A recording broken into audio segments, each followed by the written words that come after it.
Next बात करते हैं अनुच्छेद 41 की। अनुच्छेद 41 में ज़िक्र किया गया है कि कुछ दशाओं में जो सरकार है वो सहायता प्रदान करती है। फॉर एग्ज़ाम्पल कि विधवाओं लोगों को पेंशन दिए जाते हैं, मतलब वो औरत जिसके हस्बैंड नहीं है उसे पेंशन दी जाती है। अगर वृद्ध है कोई व्यक्ति बहुत बूढ़ा है तो उसे पेंशन दी जाती है। कई बार ऐसा होता है कि कोई जेंट्स या लेडीज़ है उनके बच्चे नहीं हैं, ठीक है, या फिर उनके बच्चों ने घर से निकाल दिया तो उन लोगों को पेंशन दी जाती है। प्रौढ़ शिक्षा यानी कि ऐसे लोग जो कि एजेड हो गए हैं लेकिन वो पढ़ना चाहते हैं, गवर्नमेंट उन्हें सहायता करती है। विकलांगों को कई बार क्या किया जाता है, फ्री में व्हील चेयर डिस्ट्रीब्यूट की जाती है, ठीक है। लेकिन क्योंकि यहाँ पे बात हो रही है डीपीएसपी की यानी कि राज्य के नीति निर्देशक तत्वों की, इसलिए सरकार ये तब चीज़ें करती है जब उसके पास रिसोर्सेज होती हैं, पैसा होता है, ठीक है। सरकार ये करने के लिए बाध्य नहीं है, कंपलसरी नहीं है कि सरकार को साइकिल देनी ही देनी है, व्हीलचेयर देनी ही देनी है विकलांग लोगों को। उसकी मर्जी होगी, ठीक है, उस पर संसाधन होंगे तो वो डिस्ट्रीब्यूट करेगी सामाजिक कल्याण के लिए, अदरवाइज वो नहीं करेगी, वो बाध्य नहीं है। बात करते हैं अनुच्छेद 42 की। इसमें चर्चा करी गई है न्याय संगत कार्य की मनोचित दशा तथा प्रसूति सहायता उपलब्ध कराना। तो प्रसूति का मतलब होता है प्रेग्नेंट, यानी कि एक प्रेग्नेंट औरत है, ठीक है, वो गवर्नमेंट सेक्टर में है और कोई ऐसा काम उसे करना पड़ता है जो कि बहुत ही कठोर शारीरिक श्रम है। तो जो उसके ऊपर अधिकारी गई है उसकी ड्यूटी बनती है कि वो क्या करे, कुछ समय के लिए उसका काम किसी और से इंटरचेंज कर दे, उसे ऑफिस का सिंपल पेपर वर्क दे दे, ठीक है। और सरकारी नौकरी में एक फैसिलिटीज़ है जो मैं बताना चाहूँगी, डिलीवरी से 3 महीने पहले और 3 महीने बाद तक लेडीज़ को छुट्टी मिल जाती है और उसके पैसे भी नहीं कटते हैं। और जो महिला होती है अगर उसका पति भी किसी सरकारी विभाग में है तो वो डिलीवरी से 15 दिन पहले और 15 दिन बाद तक का अवकाश ले सकता है। यही रीज़न होता है कि लोग गवर्नमेंट जॉब के लिए इतना पागल होते हैं, ठीक है। तो हमने अभी ये क्या देखा कि अनुच्छेद 42 बात करता है प्रसूति सहायता की, लेकिन ये कंपलसरी नहीं है। जो उस प्रेग्नेंट लेडी के ऊपर अधिकारी है ये उसकी इच्छा पे डिपेंड कर सकता है, वो फैसिलिटीज़ ये दे सकता है कि उस औरत से कोई कठोर शारीरिक श्रम ना कराए, है ना, उसे कोई पेपर वर्क वाली जॉब करवाई जाए कुछ समय के लिए, और अगर उसकी इच्छा नहीं है तो वो नहीं भी दे सकता है, ठीक है। दूसरी बात करी गई है न्याय संगत कार्य की मनोचित दशा, यानी कि कई बार क्या होता है कोई व्यक्ति है वो मानसिक स्थिति उसकी ठीक नहीं रहती है। फॉर एग्जाम्पल उसका ब्रेकअप हुआ, उसके घर में किसी प्रियजन की मृत्यु हुई या कुछ भी हुआ, ठीक है, वो मेंटली अनस्टेबल हो जाता है, ऐसी दशा में वो छुट्टी की मांग कर सकता है। आर्टिकल 42 ये कहता है। नेक्स्ट बात करते हैं आर्टिकल 43 की जो कि इम्पॉर्टेंट है। निर्वाह योग मजदूरी अर्थात इतना वेतन दिया जाए कि जो भी वर्कर है वो अपने परिवार को अच्छे से चला सके, ठीक है।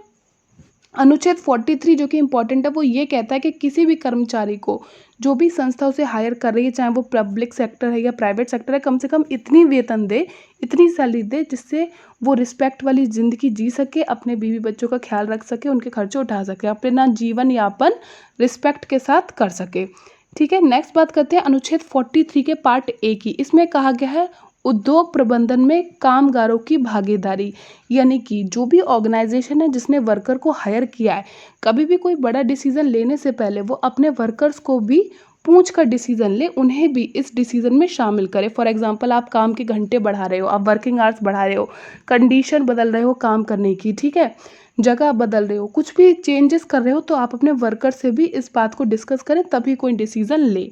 नेक्स्ट आर्टिकल 43 का पार्ट बी कहता है कि अच्छे कार्य प्रदर्शन करने पर और कुछ वर्षों तक कार्य करने पर प्रमोशन दिया जाए। मान लीजिए कोई वर्कर है कई सालों से काम कर रहा है तो उसके एक्सपीरियंस के बेसिस पे, उसके अच्छे कार्य प्रदर्शन के बेसिस पे आप उसे प्रमोशन देंगे।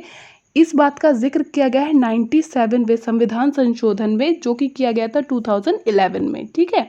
नेक्स्ट बात करते हैं अनुच्छेद 44 की। इसमें बात करी गई है समान सिविल संहिता की, यानी कि सभी धर्मों के लिए जो विवाह व तलाक की शर्तें हैं वो समान रहेंगी, भले ही विवाह करने का तरीका अलग अलग हो, रीति रिवाज अलग अलग हो। फॉर एग्जाम्पल क्रिश्चियन अलग तरीके से शादी करते हैं रिंग्स चेंज करके, ठीक है, हिंदू अलग तरीके से करते हैं माला पहना के, और मुस्लिम अलग तरीके से करते हैं कबूला कबूला करके।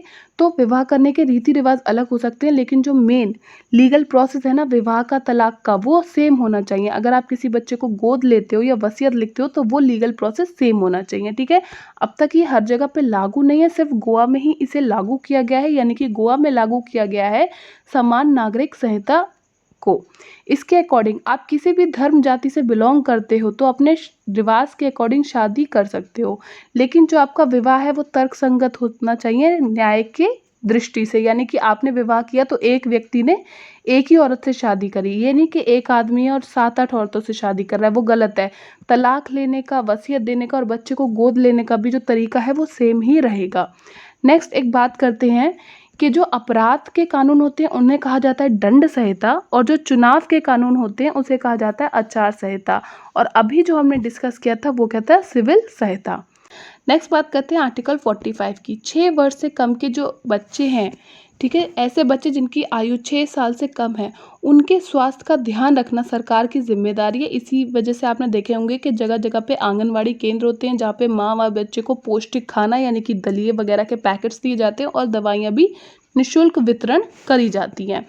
और अनुच्छेद 45 का कहता है कि जो बच्चा 6 साल से कम का है उसको तो क्या करो, उसके स्वास्थ्य का ध्यान रखें, ये बात सरकार की जिम्मेदारी है।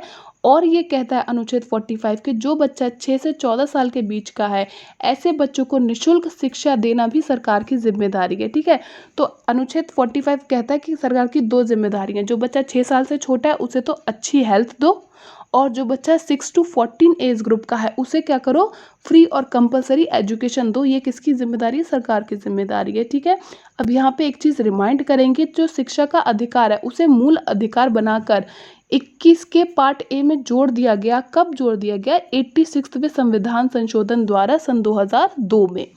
ठीक, नेक्स्ट बात करते हैं आर्टिकल 46 की। आर्टिकल 46 जिक्र करता है कि जो SC ST OBC है उनके लिए कुछ विशेष आरक्षण के प्रावधान करे गए हैं, जैसे वजीफा देना, स्कॉलरशिप देना, ताकि ये जो लोग हैं ये और ज़्यादा शिक्षित हों, शिक्षा का बढ़ावा इन्हें दिया जाए इसलिए। नेक्स्ट बात करते हैं आर्टिकल 47 की। सरकार पोषायुक्त आहार उपलब्ध कराएगी तथा नशीली दवाइयाँ व शराब पर प्रतिबंध लगाएगी, यानी कि ये राज्य का कर्तव्य है कि लोगों को न्यूट्रिशन फूड दे, अच्छी क्वालिटी का फूड दे, मिलावट वाला नहीं हो, ताकि उसे खा के वो हेल्दी रहें। ठीक है, बढ़िया तरीके से जिए ज़्यादा सालों तक।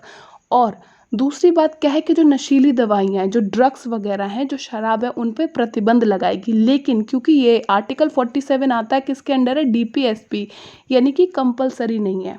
अलग अलग जो राज्य हैं अपने अकॉर्डिंग अगर वो चाहें तो इन्हें फॉलो कर सकते हैं, ना चाहें तो कोई कंपलसरी बात नहीं है।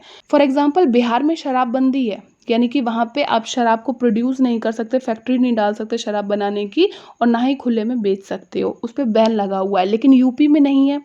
ठीक है, क्यों, क्योंकि DPSP कंपलसरी नहीं है, सरकार अपनी इच्छा से इन्हें देती है। नेक्स्ट बात करते हैं आर्टिकल 48 की। आर्टिकल 48 कहता है कृषि तथा पशुपालन का संगठन, यानी कि जो हमारा राज्य है ये कृषि और पशुपालन को आधुनिक तरीके से संगठित करने के लिए, ऑर्गेनाइज करने के लिए कोशिशें करेगा, और जो दुधारू पशु हैं उन्हें भी संरक्षण प्रदान करेगा। अब इसे मतलब समझ लेते हैं। सरकार कोशिश करती है कि जो किसान हैं उन्हें ज़्यादा से ज़्यादा बेनिफिट हो, ठीक है, इसलिए डिफरेंट तरीक़ों से उनकी सहायता करती है। फॉर एग्जांपल उन्हें कम इंटरेस्ट रेट पर लोन देता है। जो RBI है वो 10% लोन रिजर्व रखता है सिर्फ किसानों को देने के लिए। ठीक है, सस्ती बिजली भी इन्हें दी जाती है ताकि ये क्या कर सकते हैं, अपने खेतों में पानी डाल सकें ट्यूबवेल से। फिर जो खेती के लिए बाकी चीज़ें इन्हें चाहिए, पेस्टिसाइड चाहिए, फर्टिलाइज़र चाहिए, उन पे भी टैक्स गवर्नमेंट नाम मात्र का लगाती है, ताकि किसानों को ये चीज़ें जो प्रोडक्शन है खाने का ये कम में हो जाए और उन्हें ज़्यादा मुनाफा हो। ठीक है, और जो पशु होते हैं ना, दूध देते हैं जो पशु, उन्हें कहा जाता है कमर्शियल एनिमल। ठीक है, तो ऐसे जो पशु हैं, फॉर एग्जांपल आपकी क्या हो गई, गाय हो गई, भैंस हो गई, बकरी हो गई, तो ऐसे जो जानवर हैं उनकी हत्या पर भी रोक लगाना किसकी जिम्मेदारी है, सरकार की जिम्मेदारी है। नेक्स्ट बात करते हैं आर्टिकल 48 की।